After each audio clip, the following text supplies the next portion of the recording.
जय गुरुदेव। लंबा मार्ग दूर घर, बिकट पंथ बहुमार। कहो संत क्यों पाइए, दुर्लभ हरि दीदार।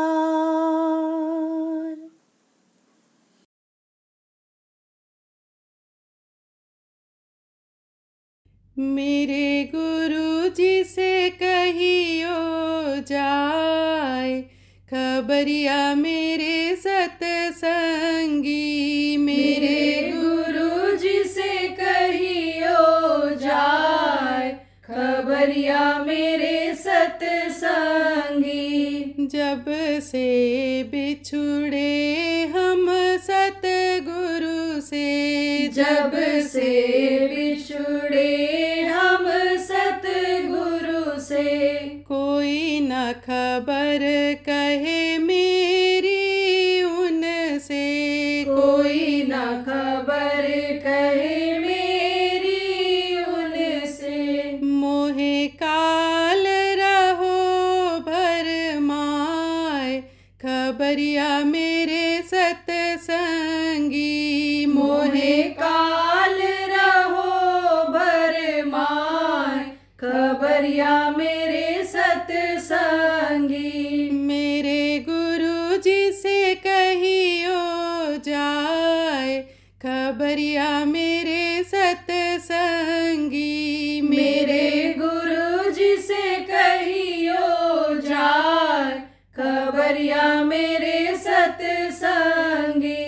जब से आए हम या जग में, जब से आए हम या जग में, हो गए बैरी मन के वश में। हो गए बैरी मन के वश में। मोको काम रहो तड़पाए, खबरिया मेरे सतसंगी।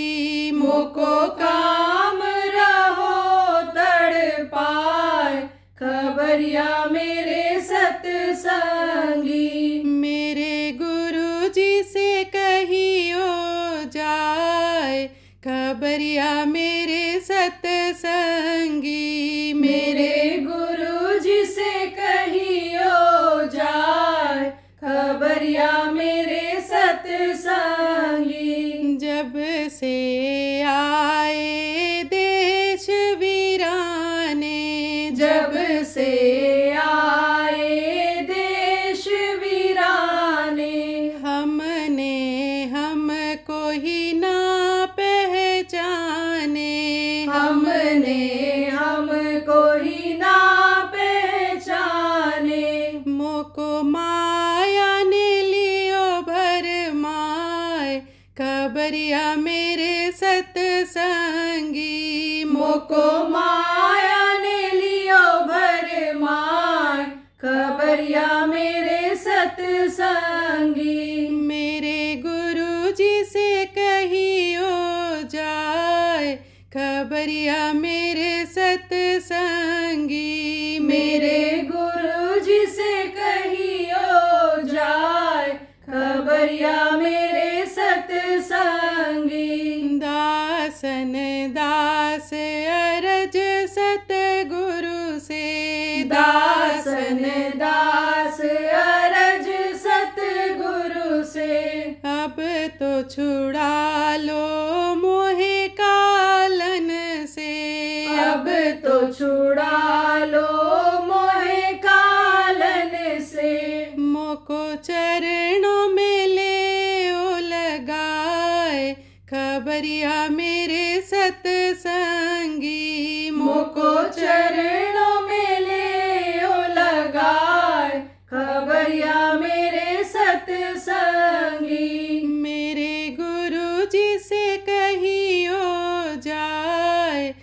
खबरिया मेरे सतसंगी। मेरे गुरु जी से कहियो जाय, खबरिया मेरे सतसंगी।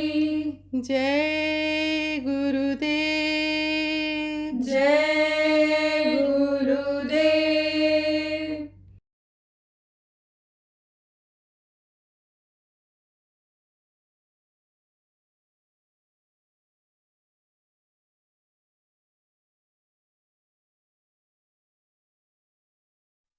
नामदानी बहुत हैं। गुरु महाराज के समय के इसमें हैं 10-12 साल के, यानी समझो कि नए नामदानी हैं। लेकिन पूछा जाए कि आपके अंदर की आँख खुली, आपका अंदर का कान खुला, कुछ सुनाई पड़ा, अंदर में कुछ दिखाई पड़ा, देवी देवताओं को दर्शन हुआ, उनकी आवाज़ आपने सुनी, तो कहेंगे नहीं सुनी, ना उनका दर्शन हुआ। तो उसका क्या कारण है? कारण यही है कि एक साथ दुई हुए न भुआलू, और हंसब ठठाब फुलाई गालू, गाल भी फुला लो और ठट्ठा के भी हंसो, तो दोनों काम एक साथ कैसे हो सकता है? एक साथ एक ही काम होगा, या तो ठट्ठा के हंसो और या तो गाल फुलाओ। तो दोनों काम कैसे होगा? कि मन तो लगा हुआ है भैंस में, मन तो लगा हुआ है गाय में, मन तो लगा हुआ है औरत में, मन तो लगा हुआ है पति में, बच्चों में, काम काज में मन लगा हुआ है। तो मन तो एक ही है, जहाँ लगेगा वही कराएगा। तो जब बैठते भी हो ध्यान भजन और मन जहाँ लगा है बस उठ जाते हो। कहा जाता है देर तक बैठो तो मन रुकेगा, देर तक बैठो, रोज बैठो, लगातार बैठो तो मन रुकेगा, साधना शिविर में बैठो तो मन रुकेगा। तब वो जब करोगे तब तो मन रुकेगा, और जब मन उधर लगेगा और मन से उनको याद करोगे तभी तो दिखाई पड़ेंगे। और भाई कोई चिल्लाता रहे, किसी से ऐसे चिल्लाता रहे, बनावटी रोना अगर हो जाए तो कोई उसको देखेगा? माँ दूध पिलाएगी? अगर बनावटी आवाज़ आवे और अंदर से आवाज़ आ गई भूख लगी है माँ दे दो, तो माँ फट से दे देगी। ऐसे ही आपको समझना चाहिए प्रेमियों। तो पोते ने उपदेश जब दिया, कहा कि तुम सब भूल करके और इसमें लगो, बेहोशी हो जाए तुमको इस दुनिया से तो तुम बंधन से मुक्त हो जाओगे। जैसे हम पिंजरे से मुक्त हो गए, ऐसे ये जो तुम्हारा पिंजरा है इससे मुक्त हो जाओगे। इसकी कीमत देखो प्रेमियों कब तक है? पिंजरे की कीमत कब तक रहती है? पंछियों के, तोते के पिंजरे की कीमत कब तक रहती है? जब तक तोता उसमें रहता है। तोता उड़ जाता है, मर जाता है, तो पिंजरे को ले जा करके इधर उधर ऐसे फेंक देते हैं, कोई उसकी कदर इज्जत नहीं रहती है। लेकिन तोता रहता है तो उसकी सफाई करते हैं, और देखो अपने सिर से ऊपर उसको टांगते हैं, इज्जत देते हैं। तो इज्जत किससे है? यही जा दिन मन पंछी उड़ गई हैं, समझाया है महात्माओं ने। पंछी ये जो बोल रहा है, हमारे आपके अंदर ये जो आवाज़ निकल रही है, जो जीवात्मा बुलवा रही है, जो प्राण इस शरीर को चला रहे हैं, जैसे ये प्राण निकलेंगे जीवात्मा निकलेगी, तैसे इस पिंजरे की कोई कीमत रह जाएगी? इस शरीर को आप कितना भी बढ़िया कपड़ा पहनाओ, नहलाओ धुलाओ, इसको बढ़िया तेल लगाओ सुगंधी वाला, आप इसको अच्छे गाड़ी घोड़ा में ले जाओ, मकान में ले जाओ, लेकिन उसी मकान से, अच्छे मकान से एक दिन आपको जैसे ये प्राण निकलेंगे, जीवात्मा निकलेगी, निकाल बाहर कर देंगे। और इसको क्या कहने लगेंगे? ले जाओ, जलाओ, इसको दफनाओ, गाड़ दो जमीन के नीचे, नहीं तो मिट्टी खराब हो जाएगी। इसी शरीर को मिट्टी कहने लगते हैं लोग। तो इसकी कीमत कब है? कि जब तक ये जीवात्मा है, जो परमात्मा की अंश आपको बताया, तभी तक इसकी कीमत है। इसीलिए महात्मा ने कहा कि जा दिन मन पंछी उड़ गई हैं, ता दिन तेरे तन तरवर के सभी पात झर गई हैं, जा दिन ये पंछी उड़ गई हैं। तो ये जब जीवात्मा निकल जाएगी तो इसकी कोई कीमत नहीं रहेगी। इसलिए इसके लिए भी कुछ करना जरूरी है कि यह नरकों में न चली जाए, या मारी काटी न जाए, या सड़ाई गलाई न जाए, या 9 महीने माँ के पेट में उल्टी न लटके। इसके लिए भी कुछ प्रेमियों करो आप। तो इसका उद्धार कैसे होगा? ये जन्म मरण से कैसे छुटकारा पाएगी? जन्मते वक्त जो तकलीफ होती है, मरते समय तकलीफ होती है, उससे छुटकारा कैसे मिलेगा? मिलेगा, आपको तरीका बताऊंगा। ये जो घर घर की बीमारी, घर घर का लड़ाई झगड़ा, घर घर की वैमनस्यता, कोई न कोई मर मुकदमाबाजी, कोई न कोई समस्या आ रही है।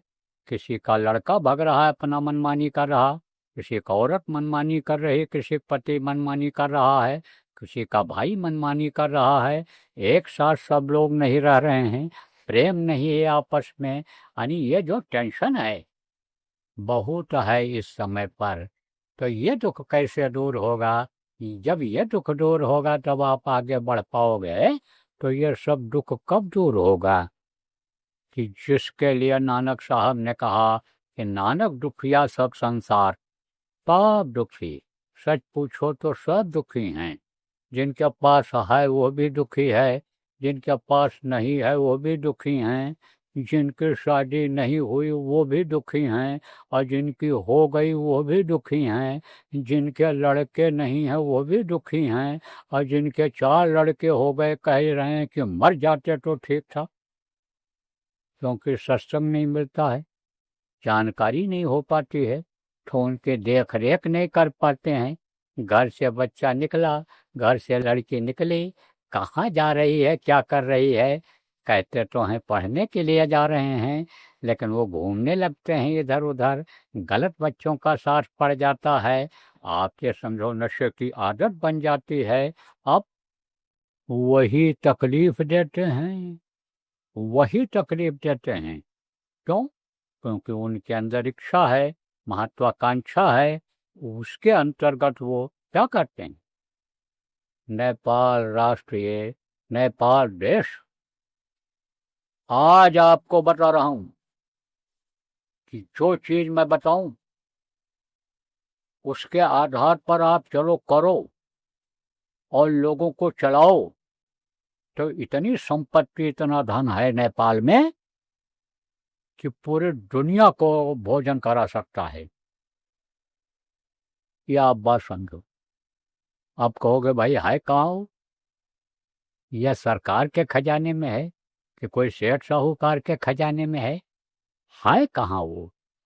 अरे इन्हीं पहाड़ियों में है, इसी धरती के नीचे है, और वो कीमती चीज है। जैसे मैंने बताया कि ये जो जीवात्मा है आपकी, ये सबसे ज्यादा कीमती शरीर में है, ऐसे वो कीमती चीज है।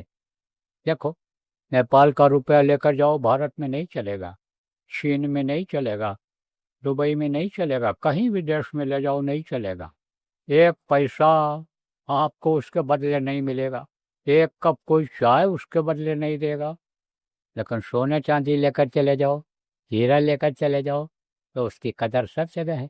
तो इतना हीरा मोती और इतनी चीजें यहाँ गड़ी पड़ी हैं पहाड़ों में कि जो सबसे बड़ा राष्ट्र बन सकता है। लेकिन ये जो बुराइयां आ गई, बुद्धि जो खराब हो गई, उससे कुदरत नाराज हो गई।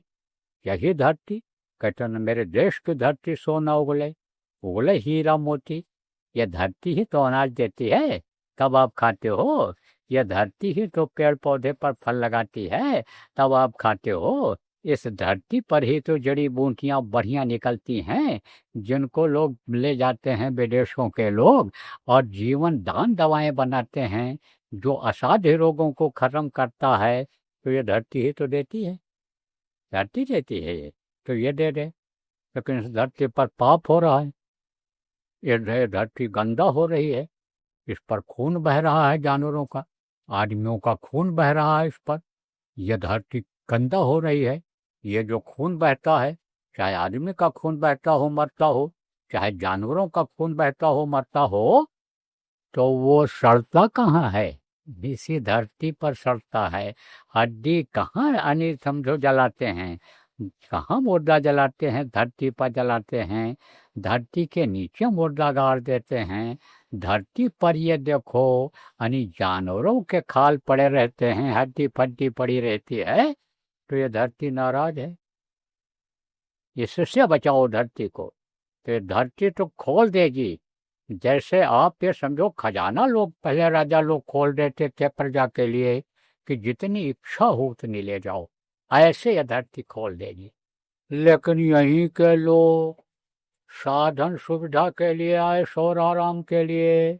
बच्चे जो हैं वो भग करके दूसरे देशों में जाते हैं कि पेट पालने की व्यवस्था हो जाए, बुढ़े माँ बाप की परवरिश हो जाए, और वहाँ जाते हैं तो वहाँ उनका चरित्र गिर जाता है।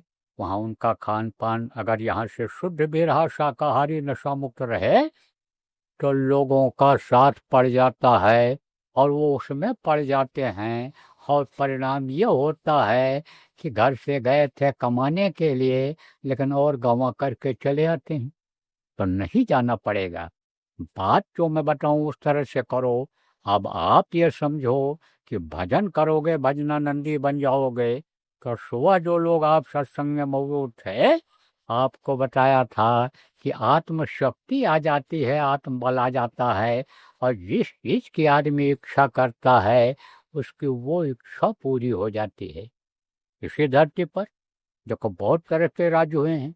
जैसे राम का राज्य हुआ है, जो राम को आप जानते हो, राम का इतिहास पढ़ते हो, रामायण को पढ़ते हो, उसमें सब लिखा हुआ है कि मांगे बारिश दे हैं जल रामचंद्र के राज। किसान अपने खेत में खड़ा हो करके हाथ जोड़ करके पानी मांगता था, बादल बरस जाते। विधुमय पूर्व मयो खनीर अब तब जतन है काज। यानी समझो मांगे बारिश दे हैं जल रामचंद्र के राज। जितनी जरूरत पड़ती थी उतनी ही सूरज घर में देता था।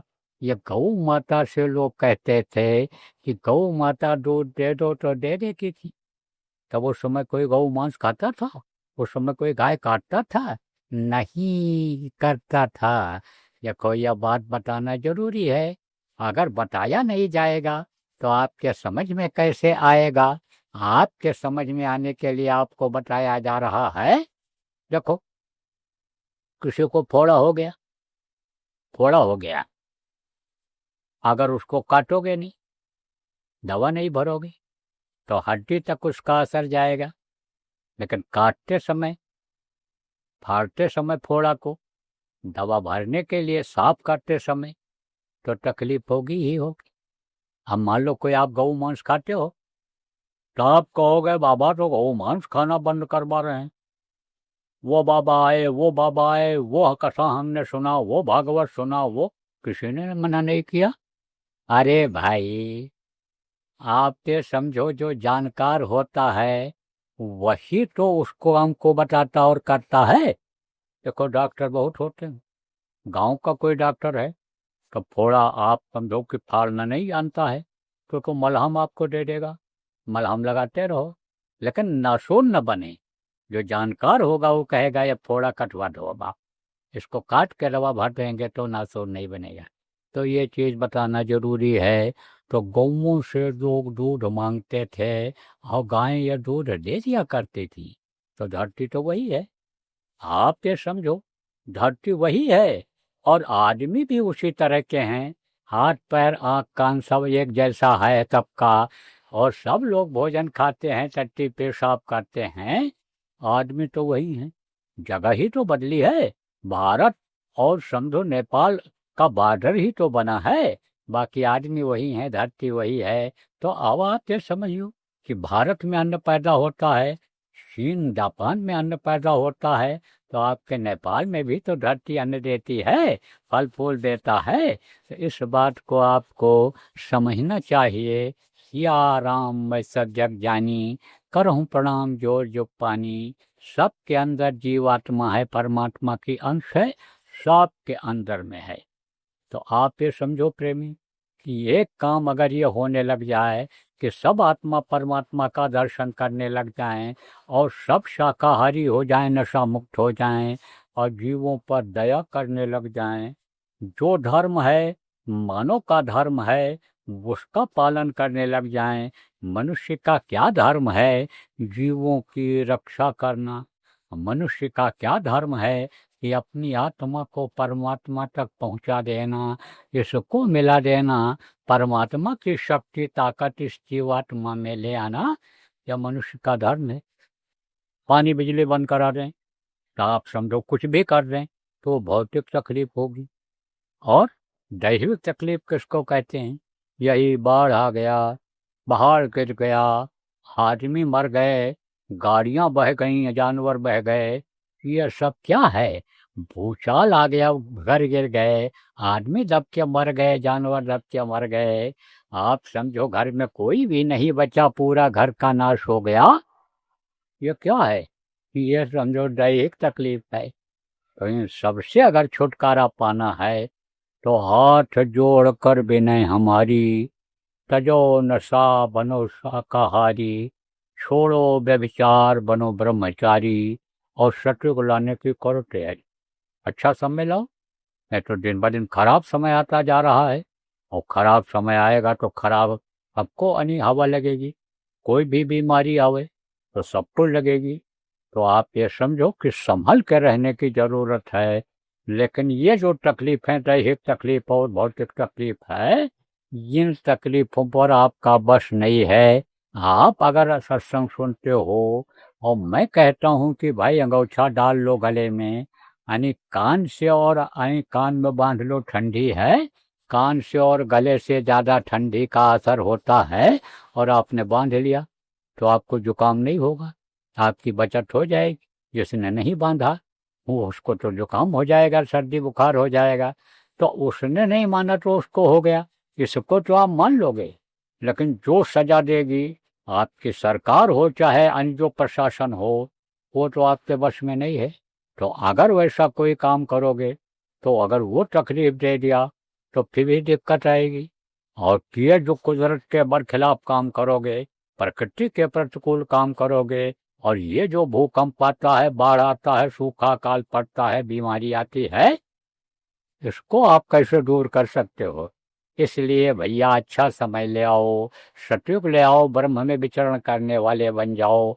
हमारी तो यही प्रार्थना है। आप इस मानो मंदिर को गंदा करोगे तो किसी भी तरह का पूजा उपासना करोगे तो कबूल करेगा? नहीं करेगा।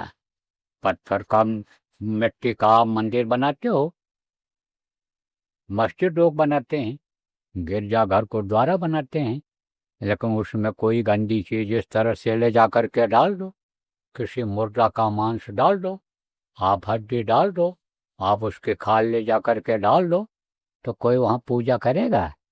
कोई इबादत करेगा? नमाज पढ़ेगा? कोई ग्रंथ का पाठ सीख करेगा? कोई नहीं करेगा। कहेंगे भगवान इसको स्वीकार नहीं करेंगे, वो कहेंगे इबादत खुदा कबूल नहीं करेगा, वो कहेंगे कि गुरु साहबान की बात नहीं पूरी होगी, नाराजगी हो जाएगी। इसलिए समझो, इसको साफ सुथरा रखो। यह मानो मंदिर है, इसके अंदर मुर्दा मांस किसी पशु पक्षी का मत डालो आप। यह हमारी प्रार्थना है आप, यह हमारी अर्जी है। हम तो सबका हित चाहते हैं, सबका भला चाहते हैं। हम तो वसुधैव कुटुंबकम चाहते हैं। जिस भी देश में हम जाते हैं वहाँ यही सब बात बताते हैं। और हम यह भी लोगों से कहते हैं कि जिस देश में रहो, जहाँ का अन्न खाओ, जल खाओ, आप ये समझो कि उसके प्रति वफादार रहो। देश का कोई नुकसान न हो, देश की संपत्ति का कोई नुकसान न हो, नियम कानून का आप पालन करो। हम तो यही सबको बताते हैं। कहते हैं ना कि जहाँ बसे तहाँ सुंदर देशु, जो प्रतिपालय सोई नरेशु। हम तो इस तरह की बात सबको बताते हैं। बहुत देशों में मैं गया, 15 देशों में तो नामदान दे करके आया, अन्य देशों में भी मैं गया, लेकिन देश के खिलाफ मैं कभी नहीं बोलता हूँ। मैं तो जो हमारे समझ में आता है वो बात मैं कहता हूँ, क्योंकि देश तो वहीं के लोगों का है। लोगों ने ही व्यवस्था जो बनाई है, उस व्यवस्था के अंतर्गत रहेगा तो देश रहेगा। नहीं तो देश खोखला हो जाएगा। देश की संपत्ति अभी न रहे, देश के आदमी न रहें, तो फिर देश चलेगा? कुछ नहीं। ये चीज़ सोचने की ज़रूरत रहती है, ये चीज़ समझने की ज़रूरत रहती है, लेकिन इस चीज़ को लोग भूल जाते हैं। कौन भूल जाते हैं? शपथ लेते हैं।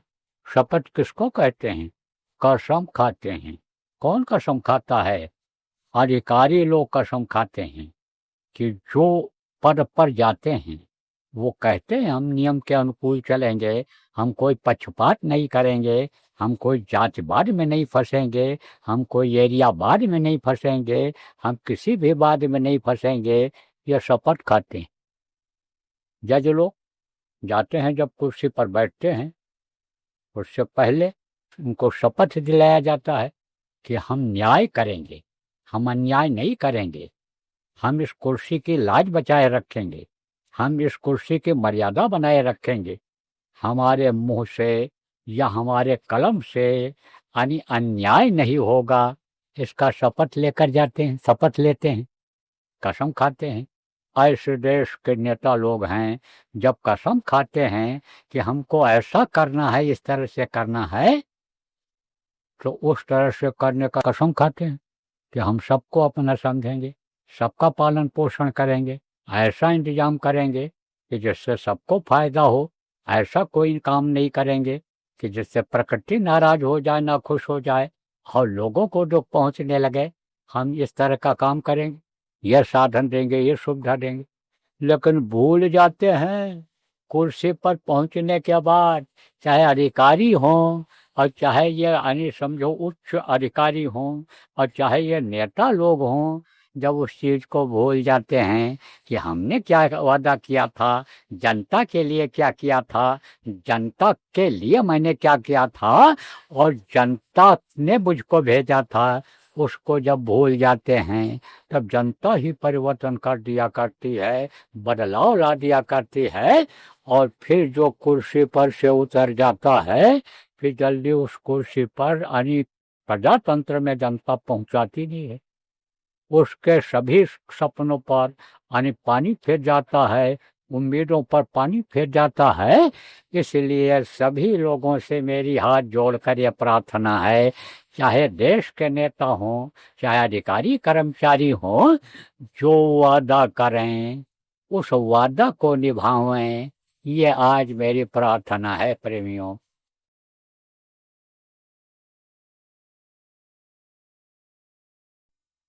देखो प्रेमी, जहाँ जहाँ भी हो सके, आप लोग जहाँ जहाँ भी सत्संगी हो, जहाँ जहाँ हो सके वहाँ पर साधना शिविर लगवा दो। और ये साधना जो रहेगी, ये पिछले साधना शिविरों की तरह से अखंड नहीं रहेगी, ये खंडित रहेगी। जिसके पास जब मौका हो, जितनी देर चाहे उतनी देर बैठे, फिर उठ करके चला आवे। कोई ज़रूरी नहीं है कि वहाँ पर सब लगातार बैठे ही रहें, ऐसा तो ज़रूरी नहीं है। और ये साधना जो होगी ठंडी के महीने में होगी। ठंडी के महीने में आदमी के पास समय ज़्यादा रहता है, मौसम अच्छा रहता है, उस समय पर साधना के लिए बहुत अच्छा रहेगा। और रात को 11 बजे के बाद 2 बजे के बीच में नहीं करना रहेगा। किसको? जो अभ्यास करते हैं, जिनकी साधना बन गई है, जिनको रास्ते में विघ्न बाधा आई और उस बाधा से निकल गए, तो आप कर सकते हो। नहीं, बाकी अभ्यास करने वाले लोग रात को 11 बजे से 2 बजे के बीच में नहीं करेंगे, क्योंकि इसमें बाधाएं आती हैं और बाधाओं को पार करना आपके लिए दिक्कत होगी। इसलिए उस समय पर आप मत करना और मन को शांत कर लो। मन में टेंशन न हो, नसों में कोई तनाव न हो, आराम से आप बैठ सको। ऐसे समय पर बैठो, जितनी देर मन लगे उतनी देर बैठो, और न मन लगे तो उठ जाओ। लेकिन मन को बनाओ, मन को बनाओ साधना करने के लिए। मन से कहो थोड़ी देर शांत हो जाओ, अभी तक हम तुम्हारे कहने से ही चलते रहे, अब हमारे कहने से तुम थोड़ी देर रुक जाओ। जहाँ मैं देखूं वहीं पर तुम रहो, देखो वही। दो मैं सुनूं उसी को सुनो।